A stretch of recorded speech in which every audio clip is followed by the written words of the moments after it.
Does your mom know this true story? Picking teeth from his skull and playing with his tongue. He's all sick and everything. This is our life now. Maybe people are gonna hate us for this. Seth Jackson, a 15-year-old from Summerfield, Florida, lived a typical life with parents Scott and Sonia Jackson and 2 older brothers. He cherished animals and aspired to join the Ultimate Fighting Championships, with his parents agreeing to his training at 18. Unbeknownst to him, a relationship with 15-year-old Amber Wright led to a dark path, shattering his dreams and life in a horrifying manner. Initially happy, their relationship soured after a year. Amidst their difficulties, Amber's closeness to 18-year-old Mike Bargo added fuel. Seth's best friend Will Samalot shared that Seth was deeply affected by their breakup, speculating Amber's involvement with Mike. On April 17, 2011, Seth and Will visited a mutual friend. While leaving to walk home, Seth's distracted texting caught Will's attention. Around 9 p.m. they parted ways, marking the last sighting of Seth for Will.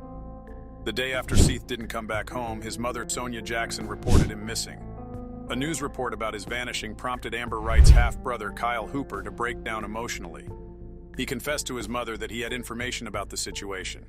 The shocking story he shared led his mother to contact the authorities, indicating that a dilapidated house in Summerfield, Florida, held crucial information about Seth's disappearance. Investigators visited the site and apprehended the suspects tied to Seth's case. It became evident that the actual truth was even more gruesome than anyone had imagined. Kyle's account implicated Justin Roach Soto, Amber Wright, homeowner Charlie Ely, Mike Bargo, and himself in Seth's disappearance. The investigators detained these individuals for interviews, except for Mike Bargo, who they couldn't locate then. In cases involving multiple suspects like this, detectives often separate them to obtain individual versions of the events. By identifying inconsistencies, detectives can confront the suspects with the aim of eliciting the truth. This method became pivotal as detectives untangled the intricate web of a case, exposing a disturbing motive unlike any seen before.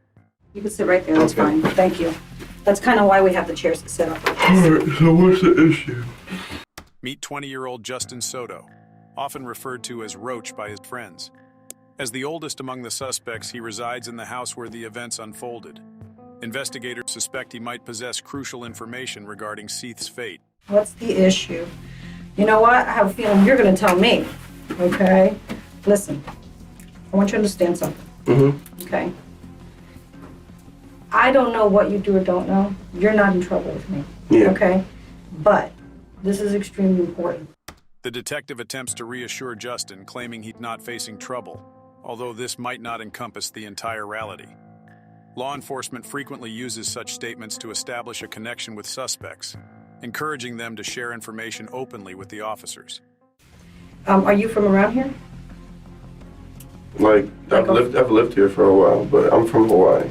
You're from Hawaii? Yeah. Where here have you lived? I mean, how long have you been living here? Since I was about 12 years old, 11, 12 years old. A few years. Oh, so you've been here a while. Yeah, I've been here a while. Typically, investigations commence with exchanges of general information like this, allowing the detective to familiarize themselves with the suspect and initiate a process of building rapport and comfort between the interrogators and the individual being questioned. Let's talk about your tattoos a little bit. Do you mind? Yeah, I don't mind at all. What's it say on the front? This says head buster on it. What is that? HSAO? HEAD. Individuals often enjoy discussing their tattoos and the significance behind them, making it a convenient question to initiate conversation. By addressing this topic, the detective aims to create an environment of openness, potentially encouraging Justin to share information about Seth's situation. Justin proudly displays his tattoos, and the detective playfully engages, fostering an atmosphere of camaraderie and trust before transitioning to the forthcoming serious conversation. Unexpectedly, the detective observes something intriguing. Yeah, this is my last one. I have a mushroom right here. Oh, that's a new one, isn't it? Yeah. Yeah. What are all the scratches about? I mean, I was walking through the woods and some vines got a hold of it, and like 3 or 4 vines wrapped around my leg, and I went to go walk in it. Shh. Any others?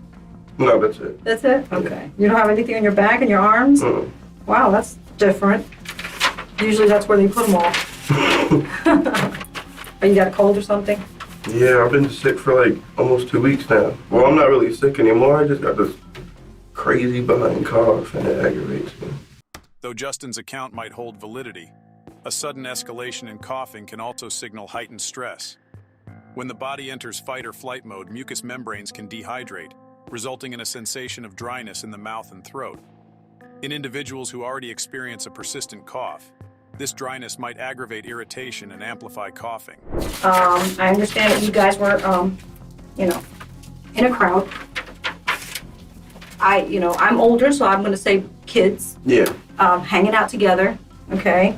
I hear that, tempers flew, okay? And things happened. What were you doing Sunday night? What's today, Tuesday? Today is Tuesday. Hey. As the interview shifts into a more serious phase, Justin experiences a fit of coughing.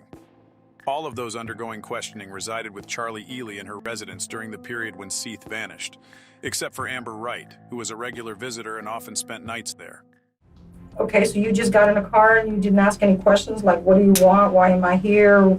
Nothing? You didn't ask anything? Oh, come on. You're too smart for that.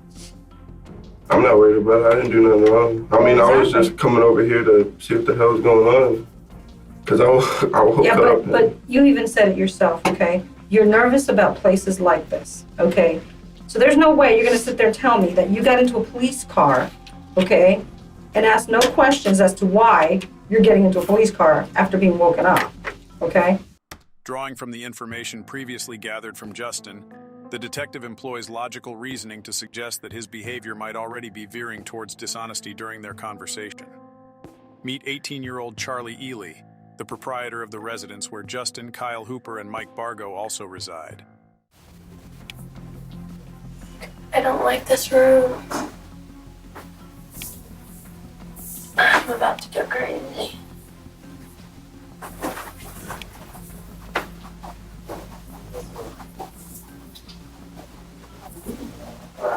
Since entering the interview room, Charlie has been compulsively inspecting and scrutinizing her own body, behavior that might signal heightened anxiety. After close to 20 minutes, a detective eventually enters to converse with Charlie. Hello. Huh? How are you? Good. About to Good. go crazy. About to go crazy? Yeah, I can't. Recall. Okay. Well, we don't need that. I'm Detective Bill with the Sheriff's Office. Charlie. Charlie? What's your last name, Charlie? Ely. Ailey? Ely. E-L-Y. Okay. How you doing? How old are you? 18. 18 years of age. Okay. Do you know why you're here? Yes, sir. Why are you here? Because, something happened with Seth. Something happened with Seth. Yeah. Okay. All right. Understand that we had a deputy bring you down here because of what may have happened with Seth, okay? There's an investigation that we're going to investigate. Are you clear with that? Charlie releases a deep sigh, potentially using this action as an adapter to alleviate nervous tension. Adapters are nonverbal mechanisms individuals employ to self-soothe in moments of stress. I'm going to sit back and pretty much just give you the floor. You've already explained to me why you think, why you're here. Okay? I know why I'm here. Explain to me why you're here. Frequently, detectives permit the suspect to narrate the sequence of events using their own words. This strategy enables them to identify potential falsehoods and discrepancies, which they then highlight to prompt the subject to provide a comprehensive and truthful account. And be honest with me. Totally truthful. Hold your head up. Okay, Sunday night. Sunday night, Amber and I walked up because her boyfriend, her ex-boyfriend, was Seth, and they wanted to work things out, so we met him up. This is Sunday night? Yes, sir. At 58th Court, it was approximately 9:30. So you met him on the corner? Yeah, Okay. they talked for, What corner did you guys meet him on? I think it's 58th Court. I want to say that's what it is. And who all met there? Me, Amber, and Seth.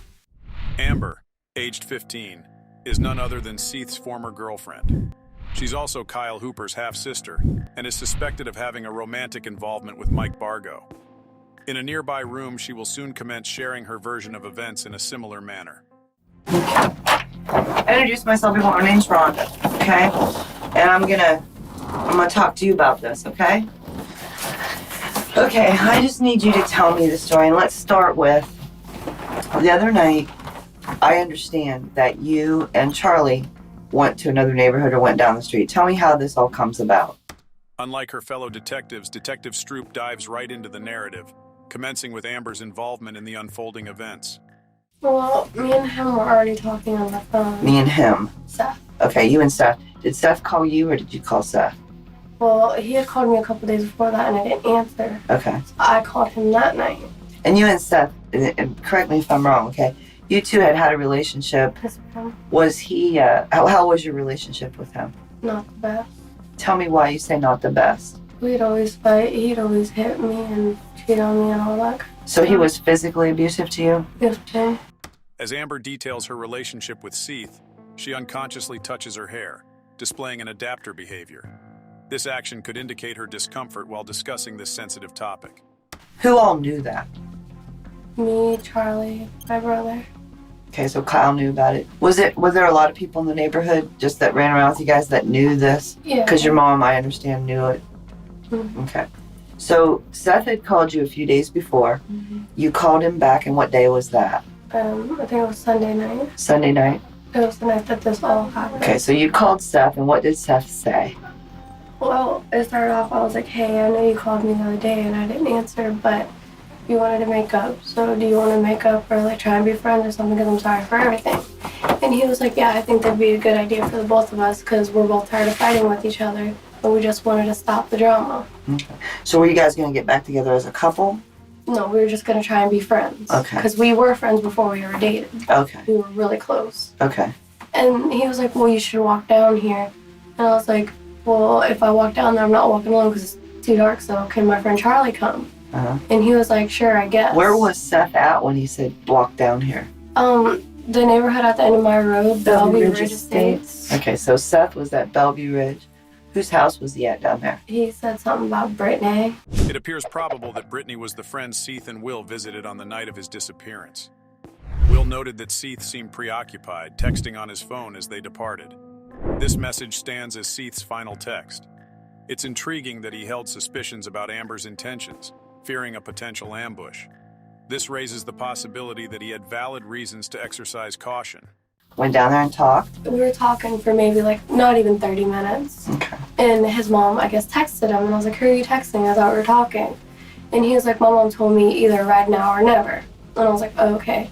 I guess they started arguing, whatever. And then he looked at me. He's like, arguing with his mom through text? Okay. And I guess he called her a bitch or whatever. I didn't want to get in it. And then he was like, look, I'm not in the mood to talk right now. I'm getting out of here for now. I'll see you around. And he just stormed off. So when he stormed off, we went back to my house. And about an hour later, he came to my house. Mike was off in his room like he always is. Okay. He never comes out. So he had no idea you went to see Seth or that you came back from seeing Seth that you're aware of? I didn't tell him. Okay. And Kyle's in the living room. What's Kyle doing? Kyle just sits there and watches TV like he always is. Okay, so he's just watching TV in the living room. Mike's in the bedroom. Okay, and then what happens? Seth comes to the house? Knocked on the door and Charlie answered it. And she was like, well, what do you want? And he was like, I just need to talk to Amber. Can I come in? I don't know what it is you're being careful about, okay? And it's okay to be careful, okay? But the truth is what it is, okay? And that's what I need from you. That's pretty much what it is. I don't know the kid. Okay. I know he's a little white boy and... Employing the term pretty much falls under the category of exclusion qualifiers. Similar examples include phrases like not really or for the most part. These qualifiers enable individuals to disclose partial truths while concealing other details. It's worth mentioning that hearing someone use these statements doesn't definitively prove they're lying, but it does suggest a potential indication that they might be doing so. Him and one of the girls used to date or whatever. And Which girl? the Amber girl. Well, you just told me more than you told me a few minutes ago. How do you know Amber? As a friend. How did you meet her? Through her brother, Kyle, the other dude that's here. Okay. All right. So is Kyle the other one that lives with you? Yeah. Okay. Well, then now I know you know more than you're saying because, you know, He just moved in too. I know, but Kyle likes to talk, doesn't he? Detectives have identified Kyle as a potential vulnerable point in the situation. He's the individual who initially disclosed information to his mother, leading to all four being present at the station. What remains uncertain is the extent of details Kyle shared with both his mother and the investigators. The exact knowledge possessed by the detective is unclear, and Justin is equally in the dark. I haven't chilled with the kid in You what? I haven't chilled with or hung out with him in a little while until we moved in and started living there. Well, now you're making me think things a little differently. Okay? The detective shifts her chair closer to Justin, intensifying physical proximity in order to apply added pressure for him to reveal the truth. Now you're making me think that maybe you had some involvement in all of this. Did you?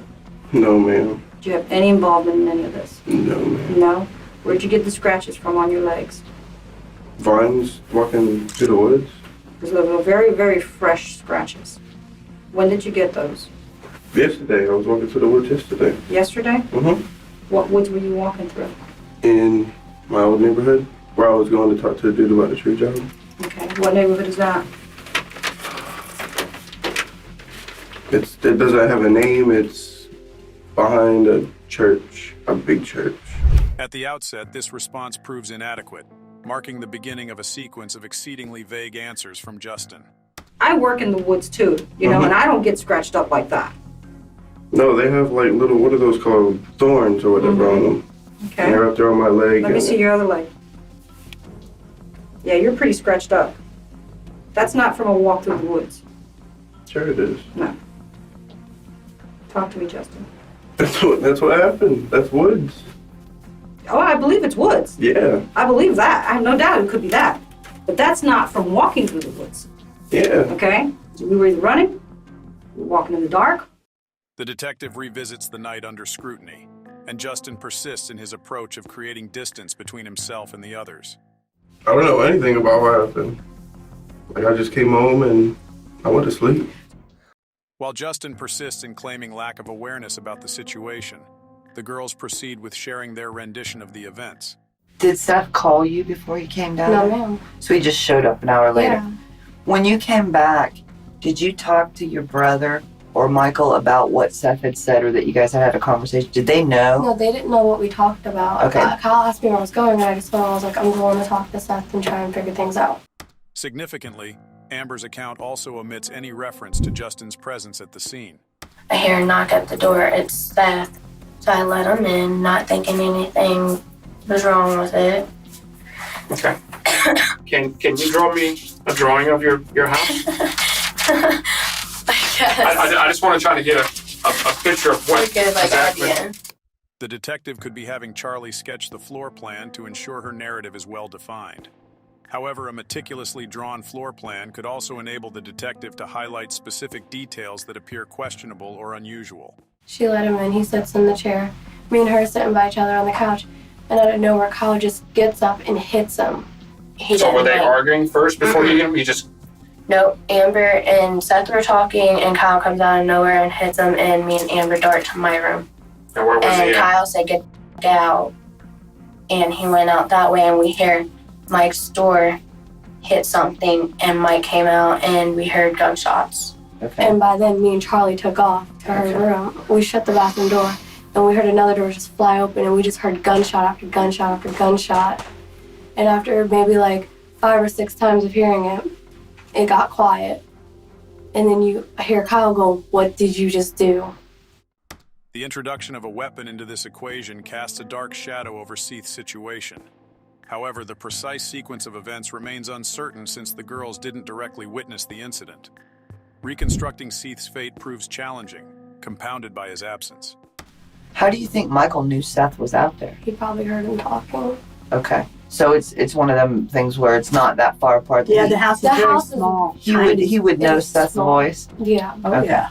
If we said anything to anyone, he would kill us. So this is after the gunshots. Yeah. He came back into the house. Yeah, with the gun. In And his he was hand? waving it around. What kind of gun was it? It was a revolver. Okay. I mean, he's letting us touching. So our fingerprints are on it. It's intriguing that Charlie is opting to reveal details about Mike, allowing them to handle the revolver at this juncture. This choice might stem from a guilty conscience, aiming to proactively downplay specific evidentiary elements that could implicate her, like her fingerprints being on the weapon. The back door open and, like, I don't really know, like, I just heard a bunch of shit, like he was Moving doing stuff something. around? Yeah. Okay, you document that. Now, did you hear any voices or anything that you told All me? I heard it was Mike's voice. Okay, and what did you hear Mike saying? This is what you get. So when did you guys finally come out of the room? The next morning, Was anything different? it just smelled like pure bleach in the house. That's it. Do you know where the bleach came from? No. I had a bottle of bleach on the counter, but that's not there. So you had bleach and it's gone Yeah. now? Mm-hmm. And Mike came into the room and he said, I swear if you guys open your mouth about anything about last night, I'm gonna come after you guys. He said, I gotta go. I'm going somewhere. Okay, and he left? Yeah. He said, I'm going somewhere. I'll be back later. And me and Amber went up to my friend Chris's house for...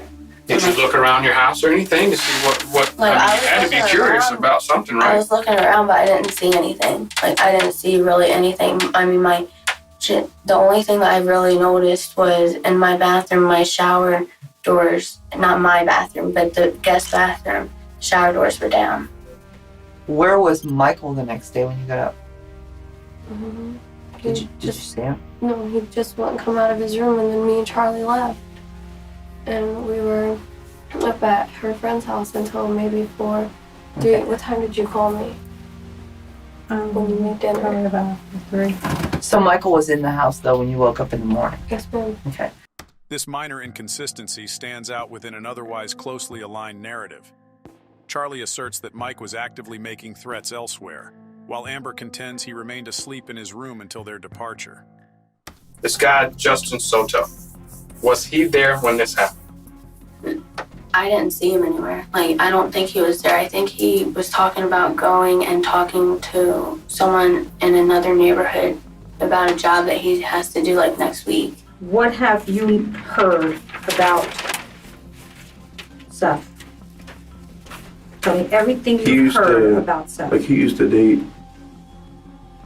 Amber, and I guess I don't know. It's pretty much it. I guess he had some problems with some other kid, and What kind of problems? Once again, Justin employs two selective memory phrases. While this doesn't directly imply guilt, it could indicate that he's holding back information related to the case. His motive might be to protect someone else or even himself by not revealing certain details. It's worth noting that this sign of deception becomes more significant when it deviates from one's usual speech patterns. Some teenagers and young adults use phrases like pretty much regularly. This situation underscores the value of officers engaging in casual conversations with individuals before the formal interrogation begins. This way, they can establish the person's typical speech patterns and more effectively identify any alterations that arise in association with specific topics. like they were just like talking noise to each other, and Who? I don't even know. Like, Yeah, you do. Who? well, I think his name is Mike. Actually, I knew you would remember. I had faith in you. When did you It was first meet like- Mike? Oh, I met him like 2 years ago. He encountered Mike almost 2 years ago, yet just moments ago, he appeared as if he had no familiarity with Mike's name. She makes a final attempt to encourage him to confide in her. I'm sure Mike's going to talk for what's best for Mike. So Justin needs to tell me what's going on and think about what's best for Justin. Yeah. I left yesterday. That's pretty much what happened. Did you leave with Mike? No. Did you leave with anybody else? All right, well, listen, give me a few minutes and I'll be right back, okay? All right. All right. She departs, presumably to fetch a cigarette for him, and possibly to gather information on the progress made by other investigators with their respective suspects. Oh, sorry. I'm sorry, buddy. Do you mind if I talk to her again?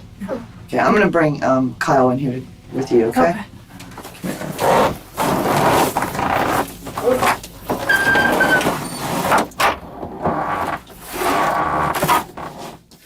Meet 16-year-old Kyle Hooper, who is also Amber Wright's half-brother. He has recently concluded a challenging one-on-one interview with a detective and is visibly distressed. Both your kids are in a thing for murder. Number 2? Yeah. What do you mean? What we told you was in the store. I mean, it was like everything was planned. With Roach, everybody? Everybody. Acknowledging that everything was premeditated holds significant weight, as it establishes deliberate criminal intent. By confessing to this on video, Kyle has effectively admitted to committing the heinous act. Moreover, he has essentially confessed to his crime. We're gone. They took my phone. Everything's gone. James is on it too. On what? Is it on this? In an unexpected turn, Kyle implicates his stepfather, James Havens III, suggesting his involvement as well. Similar to his sister, Kyle shares a partial narrative with detectives while his mother is present. However, it's likely apparent that he's the weakest link due to his initial confession to his mother. His reluctance to divulge the entire story in her presence prompts the detective to separate them into a private room. There, Kyle sits, wiping ink off his hands from fingerprinting, unaware that a confrontation is looming. So, sorry about that. What's wrong? I want to be perfectly honest with you, okay? This is how I work. I'm giving you an opportunity right now to lie to me, okay? If you take that opportunity, okay, you're a fool. No, I'm not lying to you at all. Everything that comes out of your little mouth right now better be 110% the truth, okay? All right, now let's start back at the beginning of this. And this is your one and only last chance to correct any discrepancies you may have of the story that you told me. Okay? You want to start fresh? No. Man, I'm scared. Yeah. Kyle, I'm sure you are. Okay? I've never been to, I don't want to go. I don't want to go through none of this. I didn't mean for none of this to happen. Okay, but you know what, Kyle? Right now is the time to man up. Right now is where the rubber meets the road. Okay? I can do nothing for you. I can do nothing. I can't talk to you if you're not going to tell me the truth. She could be attempting to establish empathy with him, conveying a sense of concern. Yet she refrains from dropping any hints or making promises about avoiding incarceration or receiving assistance. Meanwhile, Kyle shields his face with his hand, possibly signifying his feelings of shame and a desire to shield himself from the detective's scrutiny. So let's start at the beginning, okay?